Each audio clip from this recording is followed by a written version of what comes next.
Hello and welcome to DCP SideQuest episode number 8. It is officially Monday. It's also July 1st. Welcome to the month of July, guys. Welcome. Wow. Welcome. It's July. We're halfway through. Is this year going by faster than other years, or is it just me? I think it's going it definitely quick. has. Yeah. Definitely. You know when you Right? start out the year and you're like, I'm going to make this is my year. We're going to kick so much butt. And then you're halfway in and you're like, I did Yep. nothing. Yeah, you're like, You how know much how, butt like, did I kick? Yeah. You know how podcast players have that like mode where you can like play everything at like 1.25 speed? Yes. Yes. I feel like that's what's happening to this year. It's like it's just a little bit faster than It's been every other year. accelerated. Yeah. Yes. Can somebody hit the pause button on 2019? Yeah, we need not accelerate In everything. September, frankly, if we could do that in September. Yo, that'd be September, perfect. get like 2 months, right? Just expand Yeah. September. Yep. Like Yeah. August can be Yeah. 2 days. Just bring it 6 months. Yeah, or 6 months. Yeah, that's great. Just It just goes July, Perfect. September. Yeah. Like, great. I like it. that's perfect. I like it. There we go. I'm glad we solved time-space continuum issues, guys. This is awesome. All right. Yep. That's one of the services we provide. Yeah, job well done, honestly. Exactly. Yeah. So this show, we've got everybody here. We've got Eric's, we got Watts, we got Breyer. Also want to shout out. I am here. Yes. My face just isn't here. I'm sorry. Watts. But I'm here. Watts has light sensitivity right now going on, right? I went outside and now I'm in pain. Oh, pain from outside. Yikes. Generally, just stay inside. I think that's just what it is. Stay inside. Or go out with a blindfold. Either way. There you That go. works too. Yeah. So just want to say thank you to our Patreon members who are making the show happen. You guys are amazing. Let's kick this show off. We got first Let's do topic it. is Monster Hunter World Beta. Monster Hunter World Beta. The beta. I lifted my arms as well, but you can't see it. Yeah, so I finally got to jump into Iceborne, and almost instantly when I hit the new area and fought what's his name? the one that begins with a B. Bamboro. Yes. Bams. I instantly was like so excited because Right? the new area is just beautiful. All of the monster fights are super fun. And I was using bow with clutch claw. And I don't think I have used a more fun thing in a video game maybe ever. Because so basically what you can do is you can switch to be able to pull out your clutch claw and shoot it at a monster. And this will make you get on the monster and start slashing away at them. And with the bow, you do this awesome backflip off the monster and then shoot them in the air. That sounds And I awesome. That managed to sounds get fun, a yeah. death blow with that move. And I was like, Really? No oh way, my really? gosh. Yes. Oh, Death yeah. blow. So Yes. I didn't get a chance. I didn't get a chance to play the beta. So what is new in the beta? Like what is this beta? So the beta has 3 quests. It's like much like the original one for World. It's broken down into like an easy, medium, and a hard quest. Okay. So your easy quest is Great Jaguaress, so nothing new, just like the one that we've been familiar with from World. It's just kind of like if you jumped in and you hadn't played for a while, it's just like you're kind of He's a punching you know, bag. get you. He is. Yeah, exactly, right? Yeah. Yeah. And then you have the 2 that are in the new area, which is Hoarfrost Reach. So you have Bamboro, which is the fluffy moose-looking one, which is a really cool monster. But that's kind of like your mid-tier one. And then you have Tigrex, who is the kind of the meaty The one, bully. the hefty boy. Yeah, Yeah. the one that he's the one that will make or break you. If you haven't played Monster Hunter for a while, he'll teach you a lesson. Nice. He'll This is a beta for an expansion, right? So do you use your like main character that you've been working on for the beta, or So- do they give you like a? No, I mean, yeah. In the beta, you don't. In the beta, you just like it's you'll just have like a premier character with like you could basically pick one of any of the weapons. You pick some armor sets, but when the actual expansion comes out, yeah, your character will carry over from World Okay. into this. It's weird. It's a weird one because like Monster Hunter like expansions. While technically speaking, it is an expansion. Monster Hunter like. Typically or historically, like Monster Hunter expansions are basically like a whole new game. It's not Yeah, like, say, how exactly. you would picture like a DLC being like, oh, I'll get like an extra, say, 10, 15 hours out. It's like, no, it's basically like the whole base game again. Yeah, exactly. Oh, really? And they've said Wow. that they're doing Yeah. that for Iceborne. They said, it's going to be the size of Monster Hunter World. It's not just, a few extra Oh, so- monsters. It's huge. New area, Yeah. new monsters, new weapons, new moves for those weapons. Wasn't it twice the monsters? Like doubling down? I think. Just Well, I mean, about? I think it's something Yeah. like that. I mean, like, yeah, because Yep. again, like historically, like previous Monster Hunter games have basically doubled the roster, and then they also invariably that G rank 1 invariably also ends up kind of having some kind of end game mechanic. Like we don't know what it is for World, but like for Ultimate introduced like guild quests, Generations Ultimate introduced like hyper deviants, which is like a super deviants, which is like a really tough version of the monster. And when you defeated those, you could then get like a crown on your name and stuff. So there's basically like some kind of end game pursuit that keeps you coming back versus just the usual farm. So I'm excited to see what they do for the world for that. Nice. But yeah, but the beta basically gave you a taste of the 3 different monsters. You got to see the new map, but it's not the whole map, because this one, unlike most other maps, this one is said to reveal itself more as you play through the story, because there were some areas that were like locked off in the map. So then as you progress through the game, it'll like reveal itself. There'll be like new sections to it and stuff, which will be really cool. So how basically, big is this map compared to other maps? Is it going to be like about the same size as the biggest map they've ever done in Monster Hunter?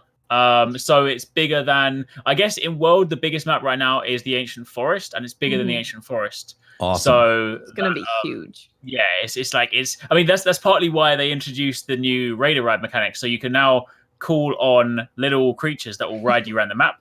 Yeah. A little Uber You don't service. get to, unfortunately, basically, yeah. Unfortunately, you don't get to control them yourself. They will either follow like a waypointer or like if you don't have a waypointer, they'll just sniff out tracks. But it basically means that when you're on the back of them, you can open your map, you can sharpen your weapons, you can kind of just like do things while you're getting back to where you were. That sounds awesome. Yeah, and the new areas are just beautiful. So you get like amazing. the kind of, so say when you go into a fire area, you have to drink a cool drink to keep you cool.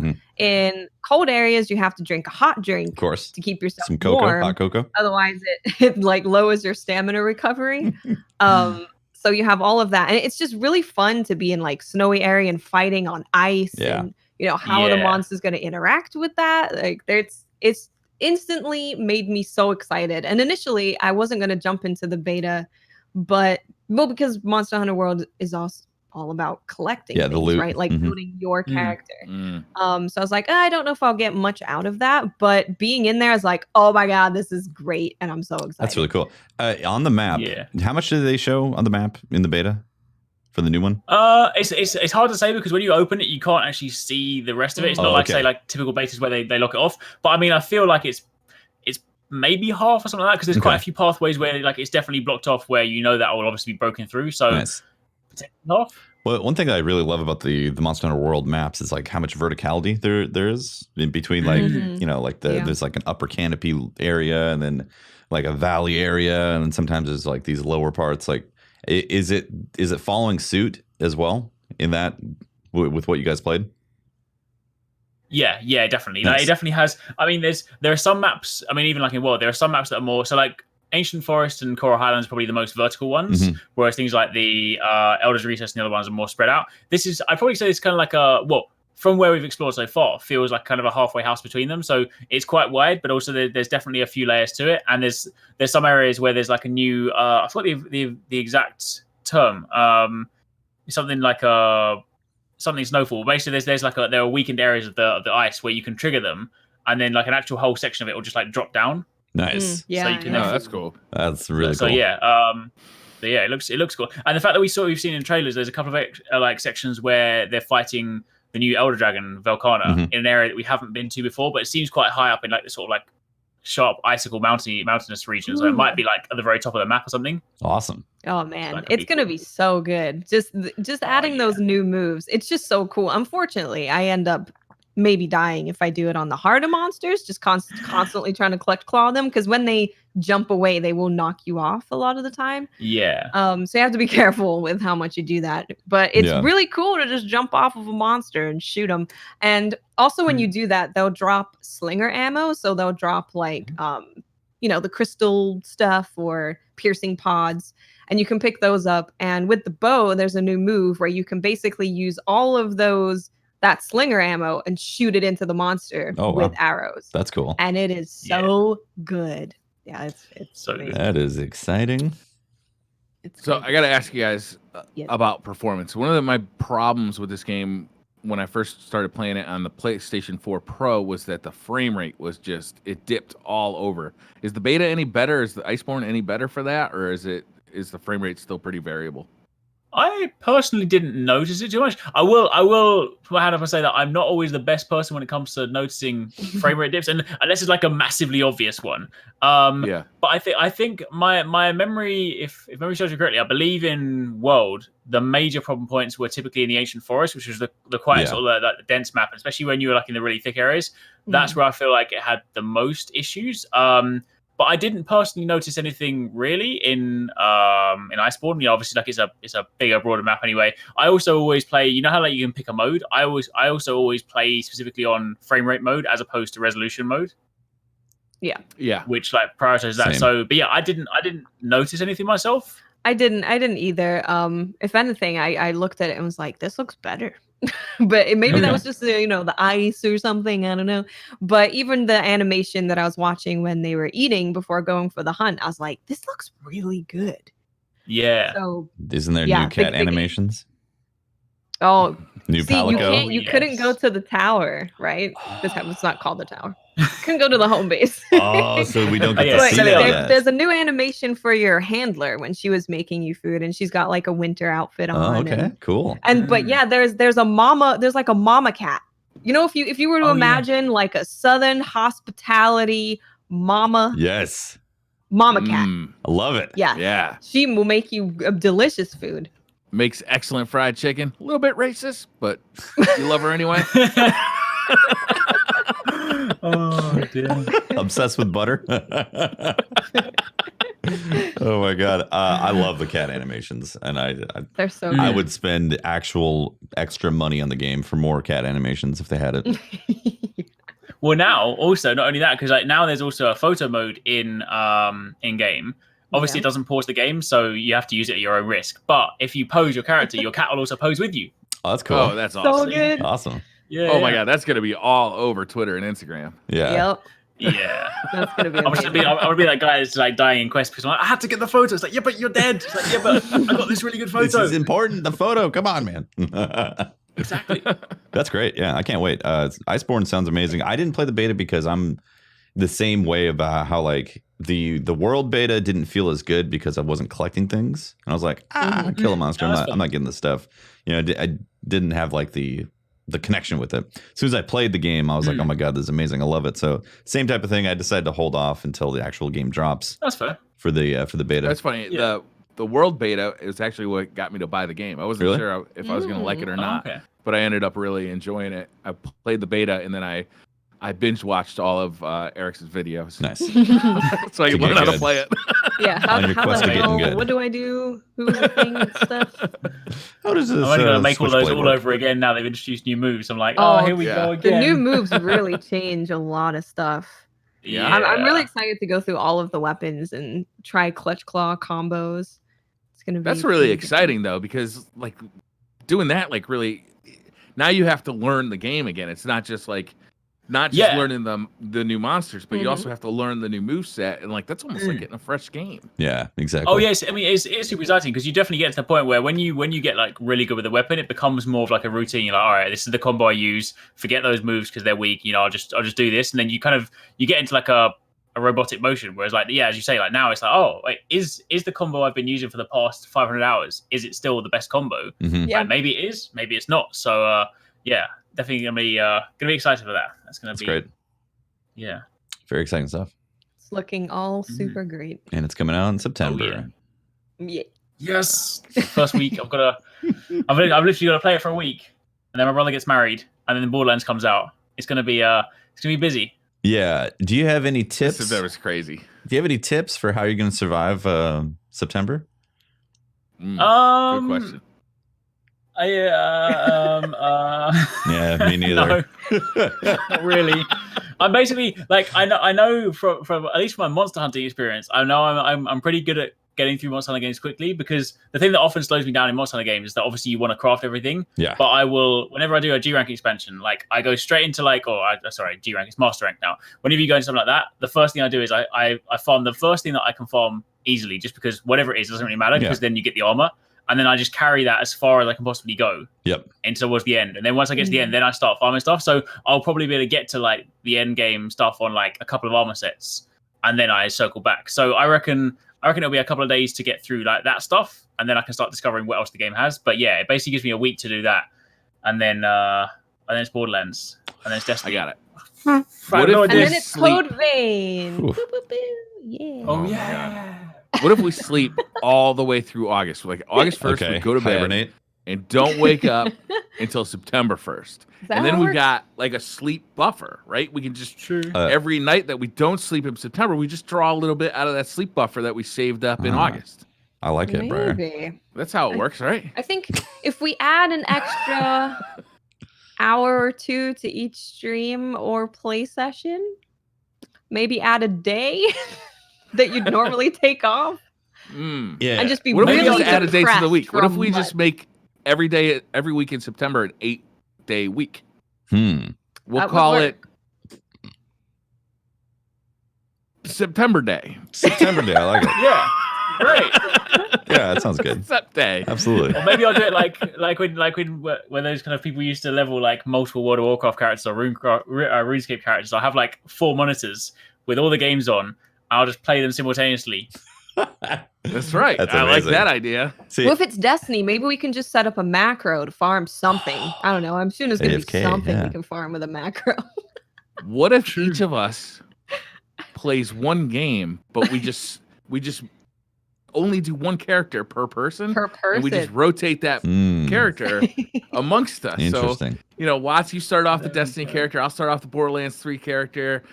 Tefty, you start off the what's left Monster Hunter character. Monster Hunter.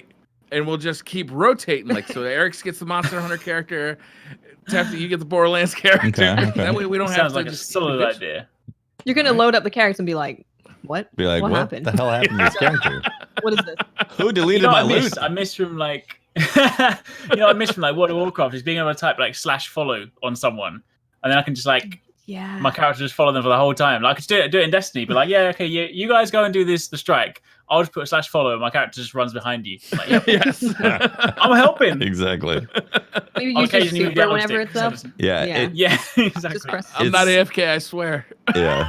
Like it's tough for me because I'm not one of the people that can actually split my focus on games where I like play 2 hours. I'm really bad at that. Yeah, too. I can't do 2 hours of one game and then 2 hours of this game and 2 hours of that game. Like when I get into a game, I'm in it. And my brain is submersed into the world, and I'm like, I don't like playing 2 hours of a game and then switching because like I want to find out what happens next. I usually want to play you get into until a I'm groove, exhausted. right? Yeah, you're in the groove, and you're like, oh, I don't want to stop now. And there's just never in these kind of games. I mean, you're talking about titans of gaming here. Yeah, there's never going to be a point where you're like, all right, I think I had enough. I'll go to this other game, especially within the first month of it releasing. Right? Yeah. First 2 weeks. When you're hyped about something, it is really hard to pull away from it. And like I think that's one of the things I find the most difficult about variety streaming is when you try to put 2 or 3 games into one stream that's like say 8 hours long.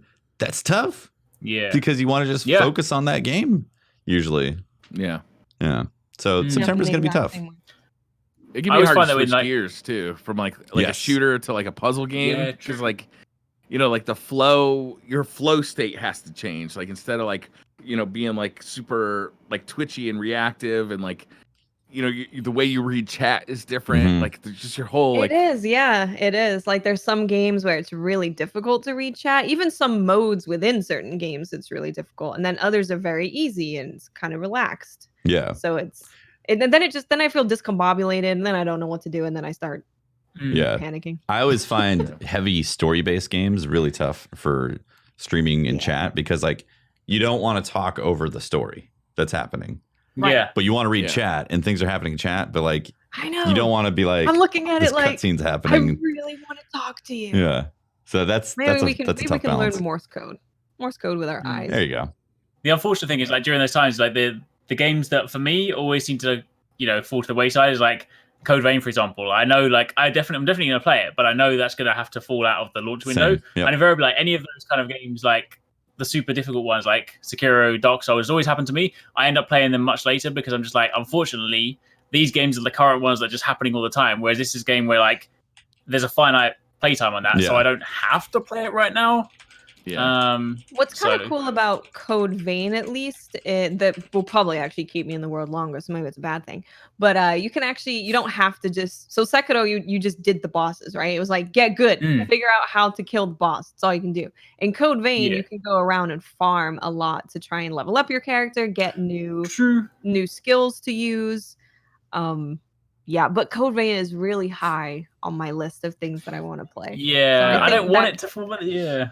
I feel like between Shadowkeep, Borderlands 3, and Monster Hunter World, I'm just gonna have so much grind game that I know that's the thing. You want a grindier game? No, I mean Code Vein. It's just like those 3 games. Like I'm gonna want to be hitting all. I want to hit end game on all 4 Borderlands 3 characters because I want to see what those end games are gonna look like. I want to dig into all the end game content in Borderlands 3. Same with Monster Hunter World, and obviously Shadowkeep with Destiny. There's going to be a raid and all that. Like, I don't. Anything that is releasing in September that's not those is going to have to get pushed for me because I'm. Yeah.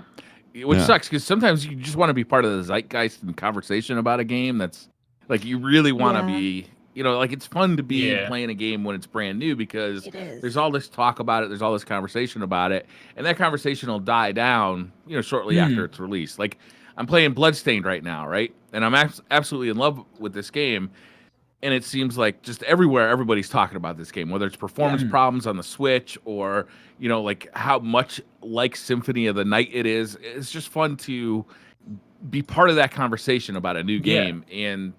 You can go back and look at that media afterward, but it's more fun to be part of that.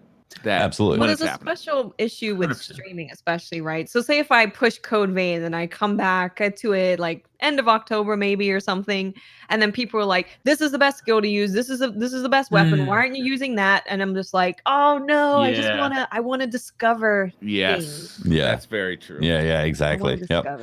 That is one thing that's interesting when you jump into a game post meta discovered.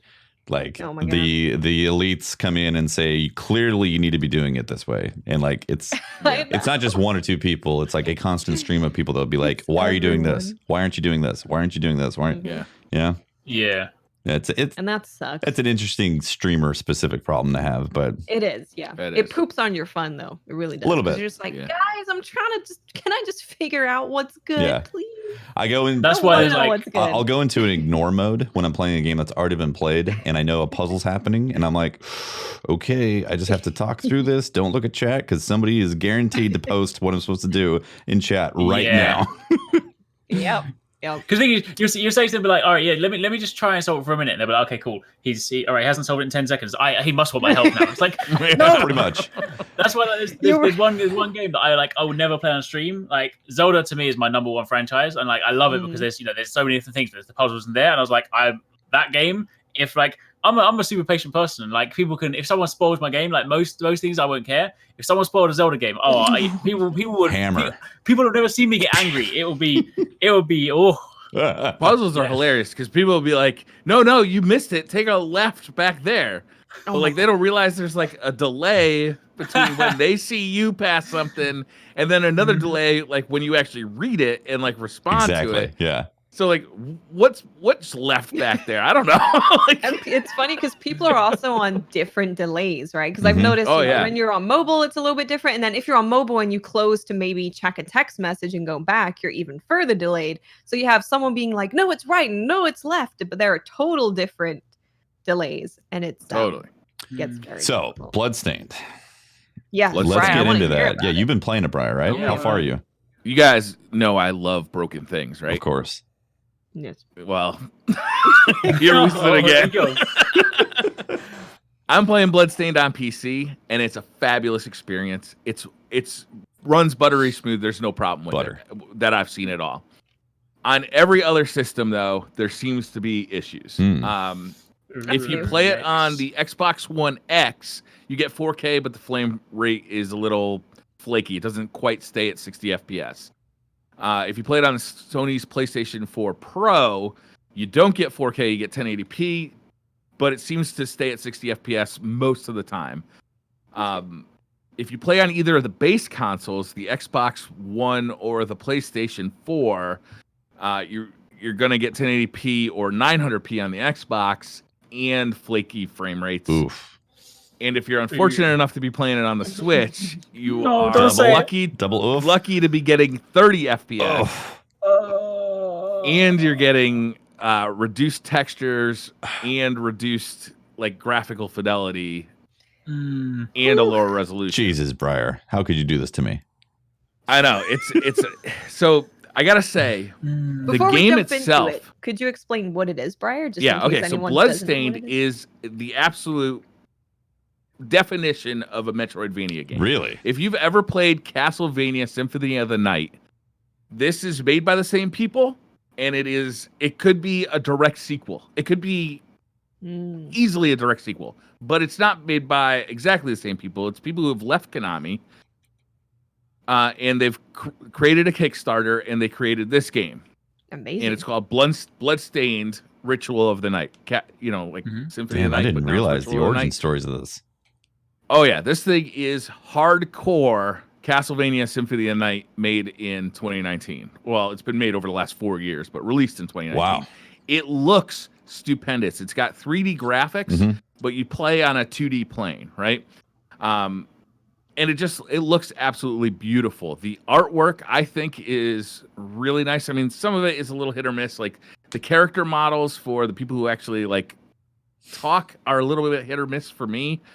The enemies all look beautiful. The backgrounds all look beautiful. The stages that you're playing in are incredible. The level design is amazing. The way you explore the castle, it's not Dracula's castle. It's like, I can't remember the guy's name. It's like Gettel or something Bob's like that. castle. Bob. Yeah. He's basically Jim. Dracula. Yeah. He like the way like save points are kind of distributed around this castle as you're exploring it. It's like you get to a certain point of exploration, you're like, oh, I've gone so far, but I don't want to go any further. Like, do I want to keep exploring and looking for a save point? Yeah. Or do I want to turn back, get it, get my game saved because I found this sword and I found this pair of this armor, and I made progress toward like the actual exploration of the game. It's really well designed. There is a ton of character customization in the game as well. There's tons of weapons. I love that. Different types of weapons. There's, fast attack swords. There's big, heavy, great swords. There's axes. There's staffs. There's kung fu boots. There's just the character customization is huge. There's a ton of different weapons. The way they look? Okay, so yes and no. You can get like hats and masks and boots and scarves that change the way your character looks. Right. But your character is named Miriam, something like that. And she's wearing like a short cut and also high cut dress. It's a very narrow dress. You can't change that. So you might find like a breastplate. You never see the breastplate. You always see the dress. You might change your scarf, you might change your hat, you might change your mask, you might change your boots, but you never change that dress. You can change your skin color, your hairstyle, like you can even change the character's voice. All of this is found in game too. Then you also have magic powers that are controlled by shards. So you go out and every enemy that you kill has a chance to give you a shard that imbues you with their power. And the enemy's power, it could be something like they just follow you around and help you attack things like a familiar. Or it can be like you get like a special power that you can use offensively, like this kind of drill sword that you can swing around and do damage with. Yeah, and there's 5 different categories of shards. So you have this like, you really can customize your character how you like to play. Whether you like to be, very fast with a fast attacking sword, or if you want to have a big axe and you swing slow, but you do massive damage. That sounds awesome. It's a really beautiful game, and it's really well designed. If you like that Castlevania Metroid type of exploration, 2D type of thing, where you're literally filling in maps, and then sometimes you'll see a door that's too high for you to get to right now, so that I've got to come back there once I have an ability that gets me there. I love double jump boots. That stuff is so good. Yeah. Totally, and then you'll kind of come to these points where, okay, I've exhausted the exploration I can do in this area. So you start looking around the map for like places with, a door that you obviously didn't go through. and you'll know like, okay, well, I'll check there to see if my newfound abilities can get me through that door up to that, whatever. It's totally that kind of game, and it's done very well.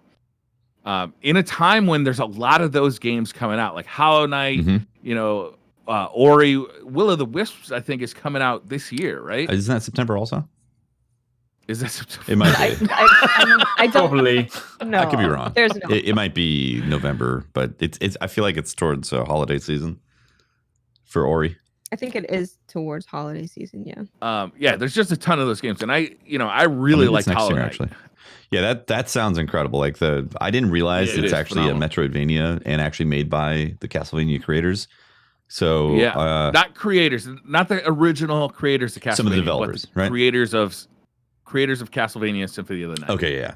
Gotcha. That makes sense. See, I'm so sad that it's not great on the Switch, because a game that I really enjoyed on the Switch was Dead Cells. Yes. And any kind of game like that is so perfect for being on the Switch. You just kind of maybe want to hang out in the living room or in bed, and you want to play something, and those games are just so perfect for it. So that's unfortunate. It was actually really refreshing. I've played a lot of those roguelike side-scrolling kind of games lately. I think it started with like Rogue Galaxy and Dead Cells. There's been a bunch of those lately. It was nice to have something where there was just progression, like straightforward progression. Yeah. Where I explore. I don't have to just play the first level over and over again until I'm strong enough to beat the boss. And then play the second level over and over again until I'm strong enough to beat that boss. It was nice to just kind of progress through a game. You do level up your character. You get stronger as you go. You level up your familiars, so they get stronger as you go. You level up. You just feel constantly stronger. But it's a slow progression. It's not slow. It's a gradual progression. So you don't necessarily feel how much more powerful you are until like, oh well, I got to go see the guy who crafts, beef curry. So that every time I get, I eat a new meal from the guy who crafts meals, like I get a permanent stat boost. So I go back to the beginning and, I fight this guy that I fought way at the beginning, 6 hours ago. And I'm like, I just one shot him. And he just take like 6 shots, Amazing. Yeah, that's great. But I was disappointed. I was waiting for it to come out on Switch. And then, the reports came that the Switch version was, coming in hot trash. And so I bought it on PC. And the PC version is phenomenal. Yeah. Out of curiosity, the Switch version, like, have the reports been mainly about it docked or handheld? Because I'm wondering, like, I almost wouldn't mind sacrificing the resolution if I was just going to play it handheld. But if it's going to be dodgy frame rate as well, then maybe both. Not. It's both. And dodgy frame rate in a game like this hurts, because I want to ask, you're what's trying the to difficulty? attack. So the only difficulty when you first start is normal, and if you take the time to grind up your character, it's totally a doable game. If you try and rush through, it's going to be obviously harder because you're doing less damage and taking more damage. Okay. Once you beat it the first time, you get access to more characters to play with and also harder difficulty modes. And I believe there's a mode. I haven't gotten there yet, but I believe there's a mode that is a permadeath mode. Oh. Okay. I might just like hold out because I saw them tweeting, sort of saying they were working on some patches. So like, it's one of those games where I feel like I would probably play it all the way through if I could have it on Switch, because I would play it when I travel. Whereas if it's on a PC, like I'd get into it in one session and then I'd probably be like, oh, there's so many things coming out, I'll come back to it. So So I got a ray of sunlight on a dark day about portable, as I have actually been playing this game in a portable version, and that is using my iPad and the new Steam Link app. Interesting. So what you do is you boot up your computer. This is the most expensive way you could possibly play this game. you boot up your PC, and Steam just released the Steam Link app for iOS devices. So you can do this on an iPhone or an iPad. You might be able to do this on Android too. I just don't have any Android devices. I've never tried it. And what you do is you connect your iPad to your PC, and it's basically doing that like remote play kind of thing, where you're getting a video feed from your PC to your iPad, and then your control inputs are going to the PC. So it's like it's getting transferred through Wi-Fi. Do you have to be on the same network? And you probably can do it on cellular. Yeah. I'm sure it's not going to be an awesome experience. Yeah. I've been doing it in my bedroom, like just laying in bed playing on the iPad. and it worked really well. You know, I recently upgraded my home network, and that actually helped this situation tremendously. Oh, nice. That's great. But I gotta say, it is an awesome mobile game, and it's a real bummer that the Switch version isn't great. Yeah, I'm hoping they patch it A up. bummer. Even it just running at 30 instead of 60 sucks, you know? Yeah, for sure. But the Switch is a really nice console at the same time, but it obviously isn't like a powerhouse. Right. Yeah. So there's compromises that have to be made. I'm definitely looking forward to playing that game now. I think I might have my the game that I'm going to play after the 9th once the Menagerie gets patched. Yeah, it looks fantastic too. It's just gorgeous. Nice, yeah. So gorgeous. Yeah, sounds amazing. Speaking of Switch games, Mario Maker. Mario Maker 2. Mario Maker Dose. Briar's like, yes. I love all. Yeah. Yeah, had a chance to play some of it this week. I haven't got like super in depth into it just yet. I haven't really had a chance to do the creation stuff. I've been working through the story mode, but the story mode, it's actually like from what I'm kind of I'm probably about halfway through so far. But so far, it's actually been pretty cool. It's funny because anytime you play a Mario game, right? You know, there's the typical standard beginning where it's like, you know, they'll have like Mario will be having like a tea party, and then Peach gets kidnapped, and you're like, oh, here we go again. There's no security in the castle ever. Exactly, but this time it was different. This time they threw a curveball, right? So instead, I think Mario and Toad and his crew had basically been renovating the castle, and then being Mario Maker, there was like a reset button to like destroy everything they just made, and then this dog came along and just jumped on it, and there was like, oh no, we've lost the castle. So now they've got to rebuild the castle for Princess Peach. So, but that factors into the way that it works on your actual kind of the way you play through it, because if you, I think Mario Maker 1, I'm pretty sure like you just basically selected your stages from like a menu map, basically like, you know, level 1, level 2, level 3. This time you got like a mini hub world. It's only like a horizontal plane, but you can kind of run around, speak to some different characters, and you speak to different builders. And basically there's the taskmaster who's like, we need to rebuild the castle. I need you to go and get some coins. And then there's a person that gives you quests, which are basically like you're just different stages. So you can then, to a degree, pick the order you want to go in. And it'll be like, oh, you complete the stage and you get 200 coins. You go back, you give it to the taskmaster and say, set Toad, start building like the west wing of the castle. And then, so there's this weird kind of cool, almost like Animal Crossing-esque, like building progression in the background. That's cool. I mean, it's basically just a vehicle for you doing the levels, but I just thought it was quite an interesting take on just, you know, otherwise what would normally just be select the next world from a top-down mini-map. All right, so do you have a feel for how big the story mode is, like how long it would take to get through? I don't know yet because I don't know what happens after the castle, because I'm still partway through. If it's just based on just rebuilding the castle, because a lot of the time in Mario Maker it's more about teaching you the game. So if it's just rebuilding the castle, then I'm probably already 2/3 of the way through. And that's been that's probably been about 10-12 stages so far. So not huge. But there could be a curveball after. It might be that I build the castle and then Bowser comes along and does something. So I haven't got a feel for it too much. But I feel like, especially in something like Mario Maker, I do feel like it's less of like a conventional, you know, Mario Brothers adventure. So I don't think it'll be as long. It's more so just to kind of, you know, get you into it. But so it's not like playing a new Super Mario Brothers game. It's more are you actually like constructing stuff in the story? No. So the actual story mode. I mean, the actual story mode is definitely like New Super Mario Brothers. So like that bit is like your traditional experience. So the nice thing about it is that because you know a lot of the time when you look at these games, whether it be Mario Maker or Little Big Planet or other kind of creation games, sometimes people just want to play and they don't really want to do the building stuff. So there is definitely a mode for you just to sit in and play it like a traditional Mario experience. That's awesome. There is, however, an interesting mechanic. I haven't used it yet, and it's clever how they've done it, and it fits the theme, but it's also quite frustrating because it comes up all the time. Basically, if you know how like Nintendo games started doing this thing where if you die repeatedly, they're like, oh, you know, we'll offer you a hint or we'll offer you like a way to help. Yeah. So in Mario Maker 2, if you die a few times, Luigi will pop up on screen and be like, oh, it looks like you're struggling. Do you want some help? And you can actually build stuff in the stage to make your life easier. Oh, that's dope. I like that. So imagine Luigi if there's a jump.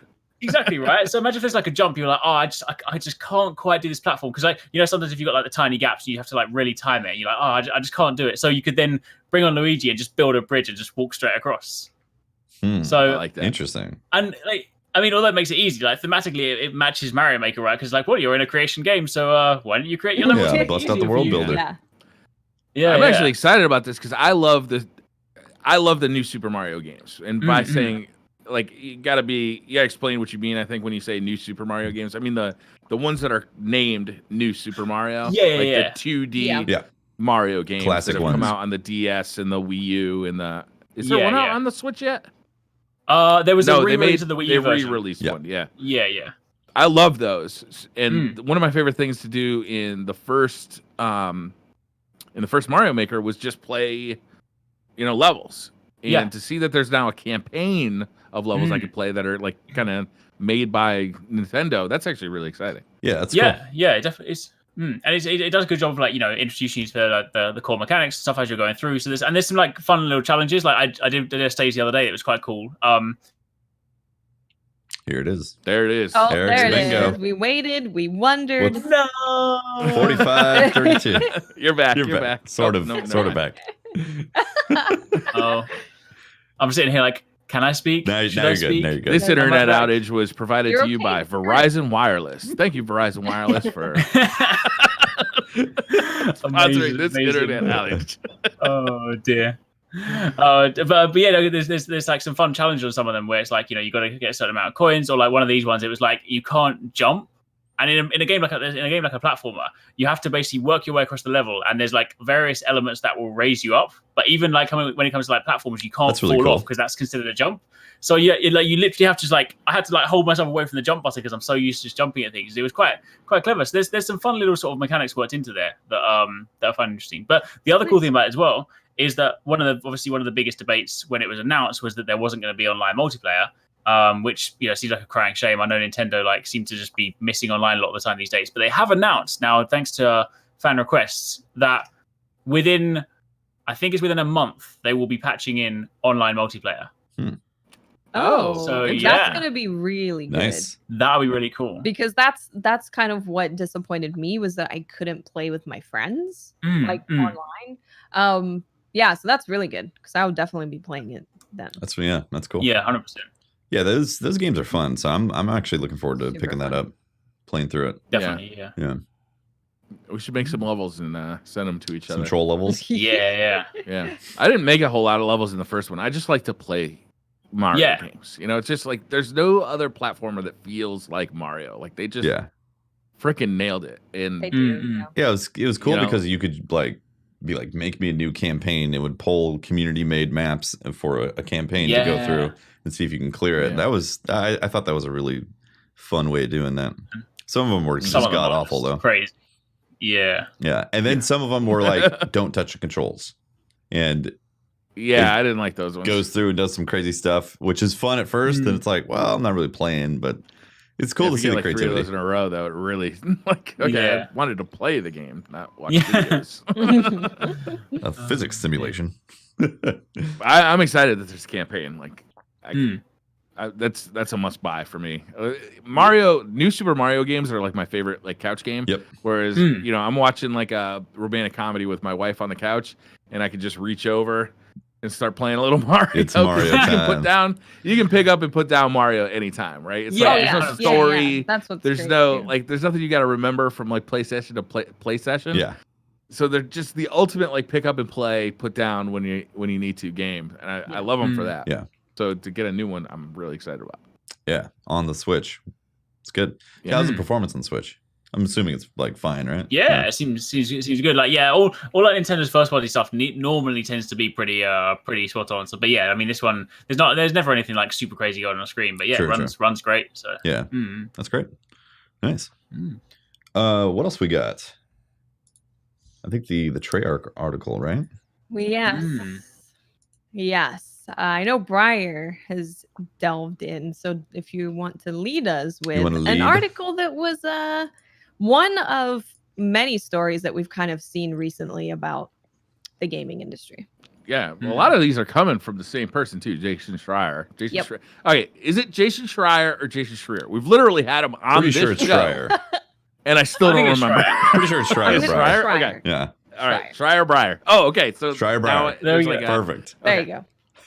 So he wrote an article detailing game testing at Treyarch, specifically for Black Ops 4. And basically, he cites a lot of examples, but It seems that the game testers over at Treyarch are treated separately from the rest of the development staff. Insofact as they have to park in separate areas. They're not really allowed to interact with the regular development staff. They don't eat with them. When there's a party, they were invited for 20 minutes and told to go back to work.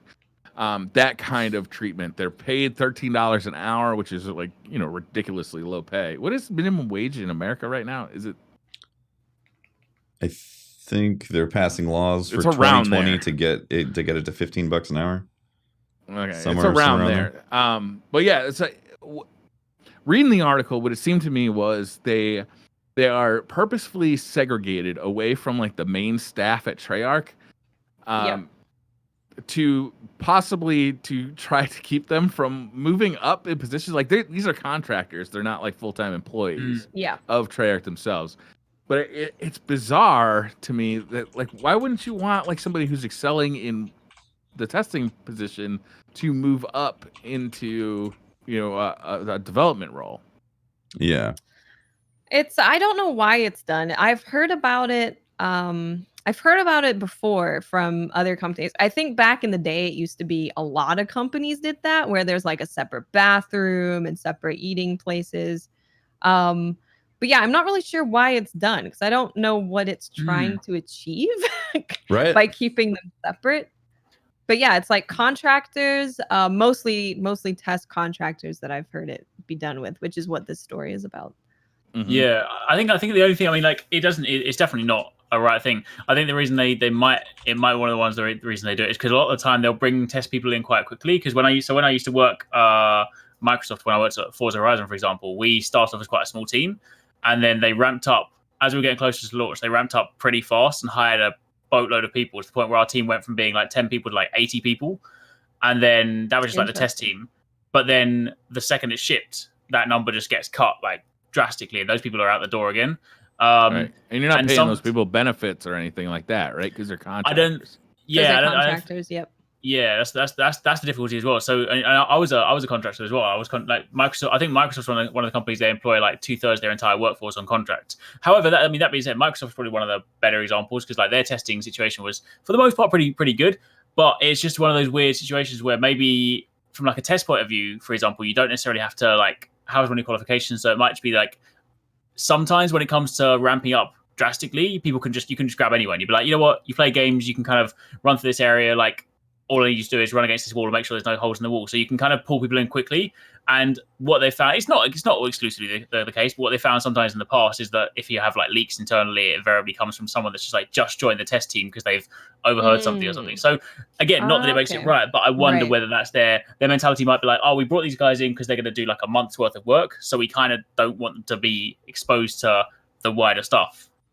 Yeah. Okay, that makes sense. That would make that I could see where you're just bringing someone in for a short period of time. Maybe it's 3 months. Sometimes it's less. Sometimes it's more. And you just don't want them to hear something that they could tell everyone. I think the only problem is even if it's done in that way, and that's a good intention, I think they do get mistreated sometimes by full-time employees.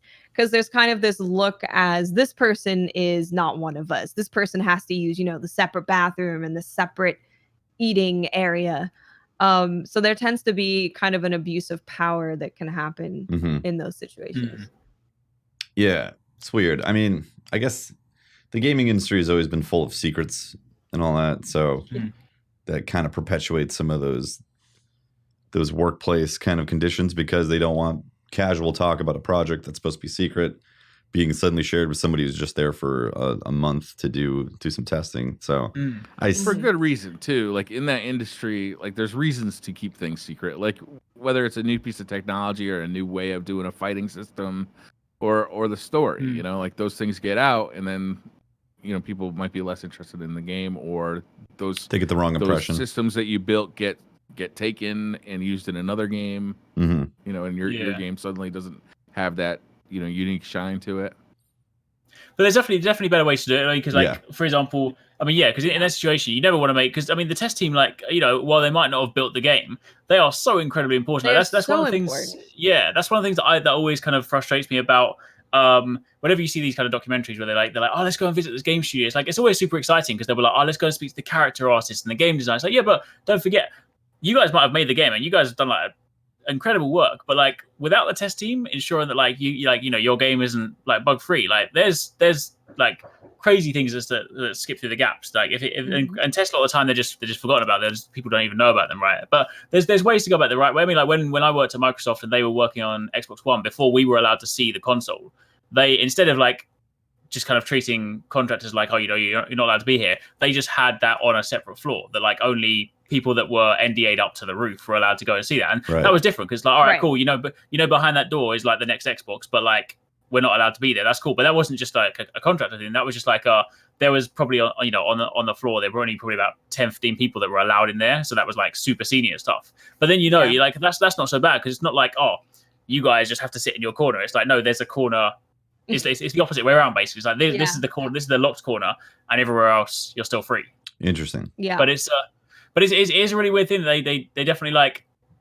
I don't know. I don't understand it from a business point of view, but I mean, yeah, obviously, like from contractors and like full-time employees, definitely have like they have different rights. Like full-time employees and themselves will obviously have all the bonuses and stuff. They'll have all the company stuff, company cars and stuff like that. Whereas obviously contractors, and I get that, you wouldn't have a contractor come in and be like, hey, here's your car, here's your bonus stuff. But it's still a very weird discussion because when you get to those times of year when it is like everyone's having bonuses and stuff, or there's other things going on. I think the one thing that kind of stuck with me was like when they launched Xbox One, they did and I get you couldn't do this because if you got hundreds of contractors, but like they gave all full-time employees like the custom white Xbox One that says like I made this when contractors worked on it. But the issue is the way that it was delivered.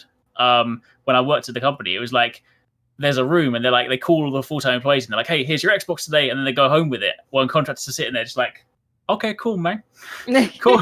Like I don't want an Xbox or anything. It's like not like I worked on this too, but that was a weird thing, but. Yeah, it's contract versus full time is an interesting dynamic. It's an interesting topic. I know a lot of companies have kind of changed that around now, and they're trying to make sure that they're respected just as much as their full time employees, and they don't feel like they're being disrespected in any way. And there's been a lot of people on Twitter coming out about, yep, this is how it was for me when I started in test, and it seems like a widely used tactic to keep them separated. Yeah. Yeah. Again, I'm sorry, I just hit the space button and stop my recording of the show. So Nick, whoops, sorry. Did you the restart? Vampire saw some stuff. Yeah, I restarted. Again, like this has brought like kind of talks about unionization in games development. And I think that's an interesting conversation. It's a conversation though that has impact, right? Like if everybody who works on games starts making more money and has better benefits, that means the cost of game development goes up.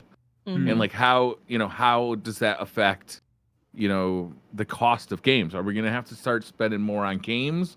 Are there going to be more microtransactions in games? Like how does that work out?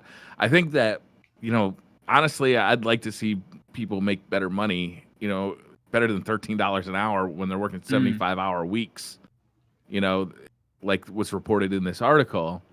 And if I got to pay $100 for a game, like I'm okay with that. I've been paying $60 for a game since the 80s, that price hasn't gone up. In fact, it's gone down. I remember paying $70 or $80 for Sega Genesis games. I remember that too. Yeah.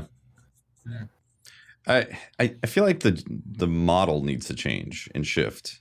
And like some of these free-to-play models they make sense because the people who are heavily invested in the game are willing to spend a lot more versus somebody who has to like commit to $60 and then find out that they don't like the game 5 hours later. Then they're like, they feel burnt about their purchase.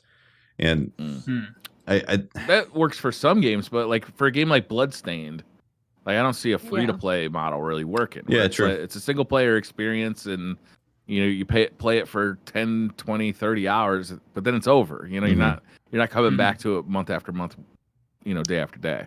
And I think there is also a good point of if there's a union and prices go up and wages go up, companies will just outsource to places that are cheaper. Yeah. That's very true. I mean, that's basically what has happened in every other industry in America. Yeah. It's rough.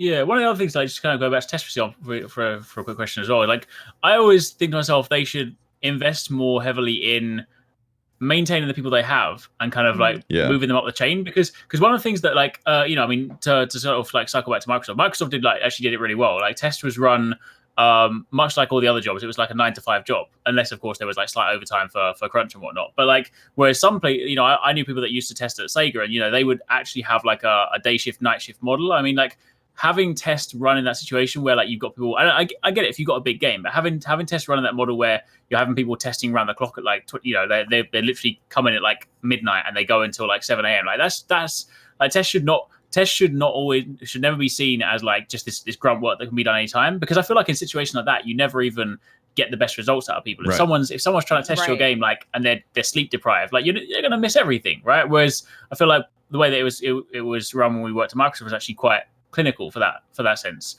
But the weird thing about that is that different aspects of it. So for example, when we were split between so obviously I'm from the UK, so the UK team, they built up some of the test team, and then some people would remain present. They would then move up a little bit and they would kind of manage smaller teams. But the US side of Microsoft, like at least when we were there, no one would ever be in a test position for longer than 6 months. So once they've done that, they rotate them out and they get new people in. It's like I mean, I get maybe doing that for some stuff, but it's like, surely if that person's been there for 6 months, testing isn't just turn up and play games. Like, again, you learn tool sets, you learn everything you got to do to do your job.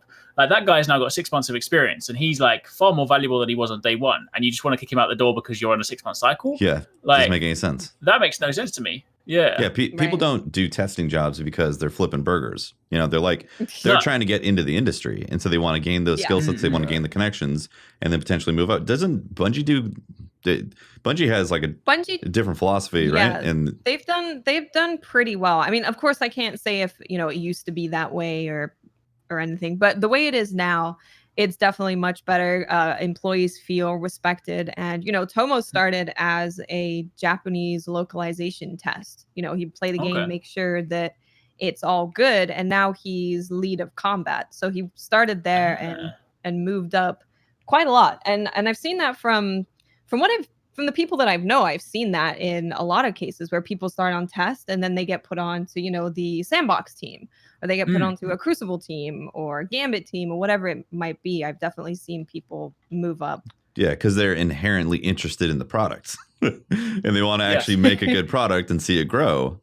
Right? Like, it makes sense that the people who are starting out in testing are trying to break out in the industry. So to rotate them just doesn't make sense at all. It's weird. It doesn't. Yeah. You get to know someone, you get to know how they work, and they get to know all of the people they work with. And that's just going to make a better product because they all know each other. Yeah. They're going to work better together. And yeah, I definitely agree with that. They should be investing in their employees and trying to move them up if they absolutely can. Of course, contracts always exist, but a lot of the time the contract is there. At least with Bungie, that's as far as I know. A lot of contracts are there because that's a way of kind of testing someone out and being like, does this person fit in this team? They do. All right, let's put them on the team permanently. Yeah. Yep. Interesting. I mean, it's going to change obviously over time. And I know a lot of people have been talking about like a potential collapse happening in the industry where a reset button hits because of some of the conditions and how the games are being made. Like you guys hear about this? Like there's going to be a bubble. No, I haven't actually. It's like Jason Schreier talks about it quite a bit. How like we're heading towards a like the conditions can't continue, and eventually you're going to have a complete exodus of a lot of industry talent who just can't work in the industry anymore because of burnout. I feel like that happens all the time, though. Like, it's so important that companies start to try and manage things as best as they can. Some crunch probably can't be avoided if something is drastically wrong and the game's about to come out and you have to fix it. In those situations, of course. But there's a lot of time where it's like just normal developing of a game where they have to crunch, and that shouldn't be the case. I know Luke Timmons, I believe it was, talked about eliminating crunch at Bungie and how it was a process of really eliminating that. And I think that's super important. And I think just understanding that people in test are developers, they're integral to your team. They're very important. they're integral to your community and how much they enjoy the game. And it's just about setting an environment of respect. You respect everyone for what they do. No one's going to get this elitist attitude of, well, I'm full-time and you're just a puny tester. We're going to treat you terribly. Yeah. Yeah, it's just people need to try and look out for other people. And the overworking thing has been really bad in some cases. I don't know if I buy that narrative that we're heading toward a crunch or a bubble because people are overworked. I mean, this has been the way video games have been developed since the beginning of video games. Yeah, but there's been peaks and valleys of this. And what happens is you have like several years of not interesting stuff getting released because of a backlash of those conditions. Yeah. Is there like when? I don't have any information in front of me that I looked up specifically on this, but I know Jason Schreier's talked about it quite a bit about how the industry is just unsustainable. Like there's a few companies. Well, there's a few companies like Bungie that have been trying to not do that, but for a lot a single of them person. A lot of the companies I think out it's there. Unsustainable. I think it's unsustainable for a single person, and I think that's why you see such high turnover in the video game industry. But it is sustainable for Activision and EA and the companies that are profiting from it. And I think that's why these systems work like they do. And it's sustainable for game players because, you know, they're getting games at affordable prices. Mm-hmm. Where it's not sustainable is individually for, you know, people who are working in this industry and have like this huge burnout rate and are working like unmanageable hours for not enough pay, watching like their bosses get these like $15 million bonuses, you know, while they get, you know, they get squat. You know, that's where it's unsustainable. But that's what Schreier's talking about is there's a burnout factor to this and a turnover rate. Yeah. Eventually you've exhausted the creatives. The pool. Yeah. Not when you got every kid in high school like hoping to be in video games. But that's the problem, right? There's a knowledge everybody base, wants this job. Everybody wants this job. So you've got this unexhaustible set of new people who you have to pay very little money to.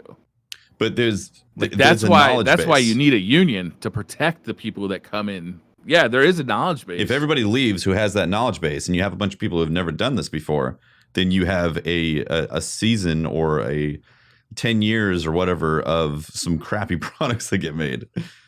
And so that's the people at the top. The people at the top, or even like the game developers that you see, like the known name game developers, like that you'll see move from studio to studio, like the heads of games, like the people that you actually that are in the articles, like, you know, Bloodstained. We know who made Castlevania Symphony of the Night. Yeah. But we only know one dude's name. There's like, you know, 200 people who worked on that game that we have no idea who they are. And those people are all looked at as disposable, you know? Right. But at a certain point. Because there's 100 people that'll take their spot. At a certain point, it's going to run out, though, if they burn through them that quick. Unless companies start adopting like Bungie does, where they are trying to avoid that. My kids very much would like to become game developers. And I had a conversation with them not that long ago saying, like, this is a job that is awful.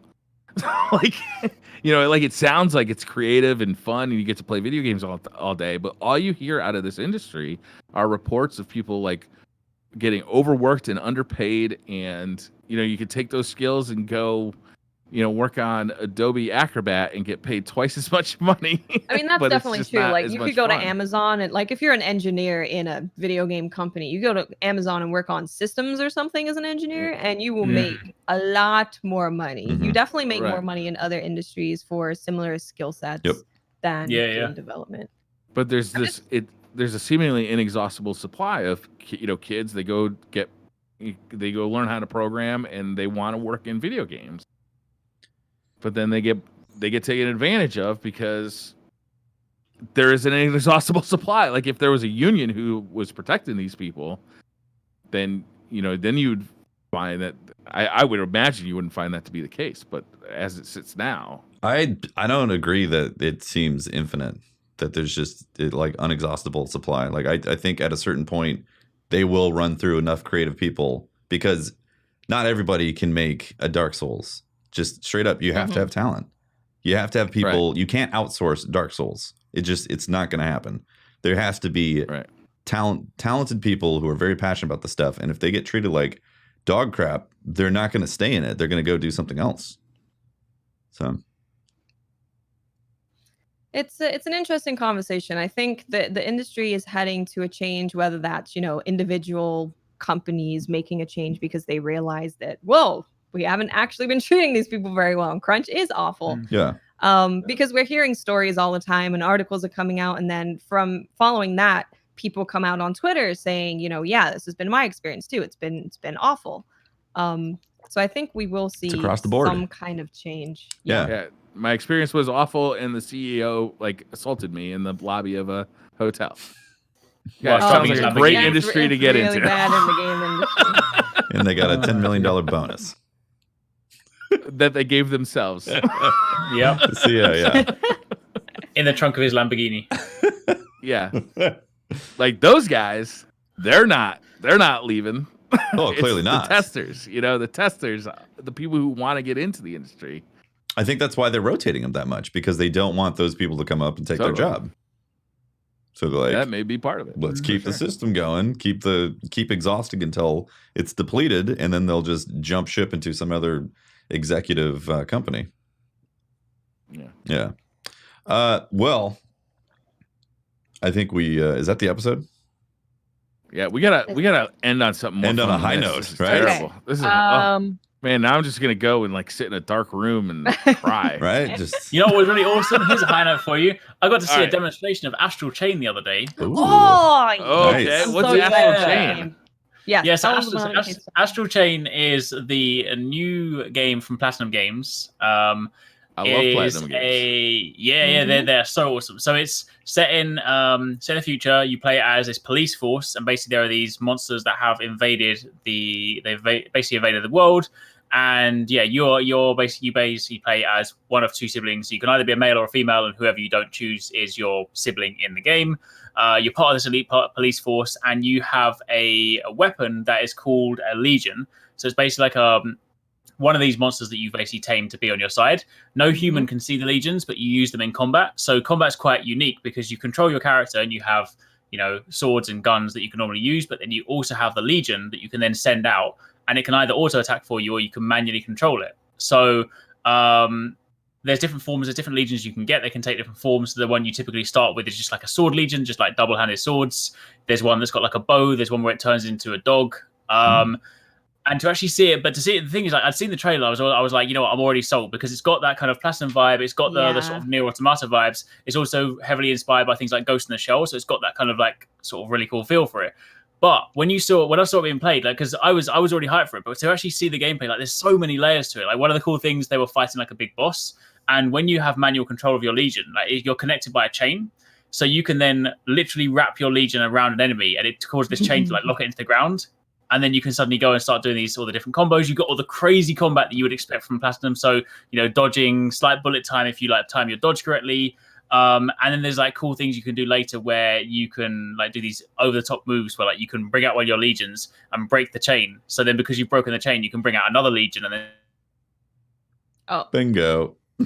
Classic side quest. Yeah. But then in a typical Platinum way, right? They're like, hey, if you want to slow down pace, when you're walking around the city, you can also collect trash and just pick up all the cans and just throw them in the bin because you want to be a good citizen, But the cool thing as well is that there's also because you're in a police force, it's not just full on non-stop combat action. There's actually a detective aspect to the game. So there'll be parts where you go to crime scenes and you actually have to go around and solve these sections. You might one of the examples they did in the demo is there's this other police force. They don't really like us because we're the weird police force that deal with the monsters that nobody can see. So then they'll never listen to you. So you then walk away and you send your legion that they can't see over near them, and you can eavesdrop. So there's all these different cool investigative mechanics that you can then use to solve the cases, and then they'll invariably give you a trail off to your mission. Nice.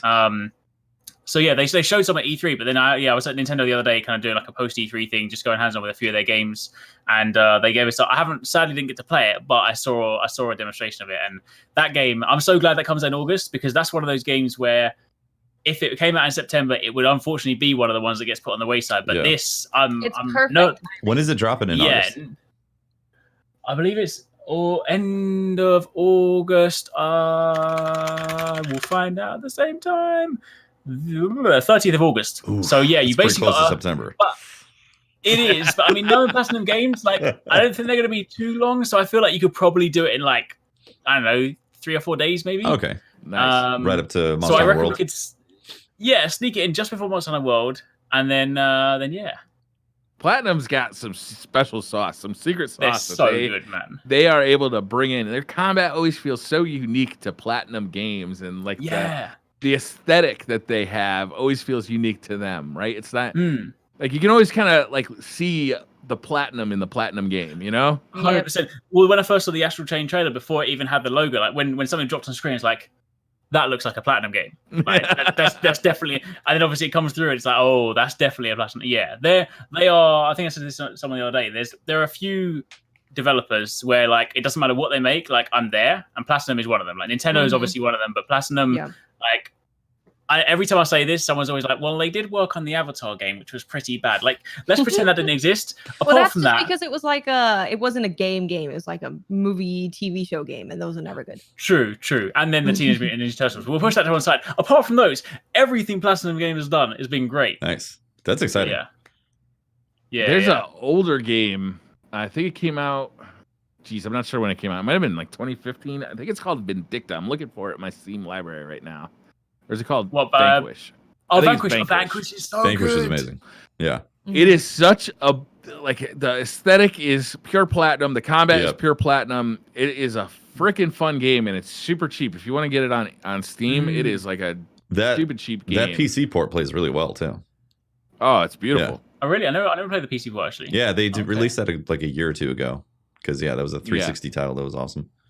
Yeah. Very excited for Astral Chain. Yeah, I wish it was coming out a little bit sooner because it would be. Yeah, true. But mid-August. I think, that'd like be you nice. said, you should have time to play it before stuff starts dropping. Yeah, I'm gonna put that on my list for sure.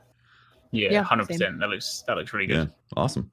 That was much better. Thank you, Eric, for saving the show. The show's saved, guys. Saved from sadness. We're good. Boom. Yeah. All right. Well, is that the? We need to bring back a mini game for next week. We have to have like we have to have a mini game for next week's episode. Yeah, that'd be great. Okay. Briar mini game. Yeah. Okay. Yeah. Awesome. All right. That is SideQuest complete, right?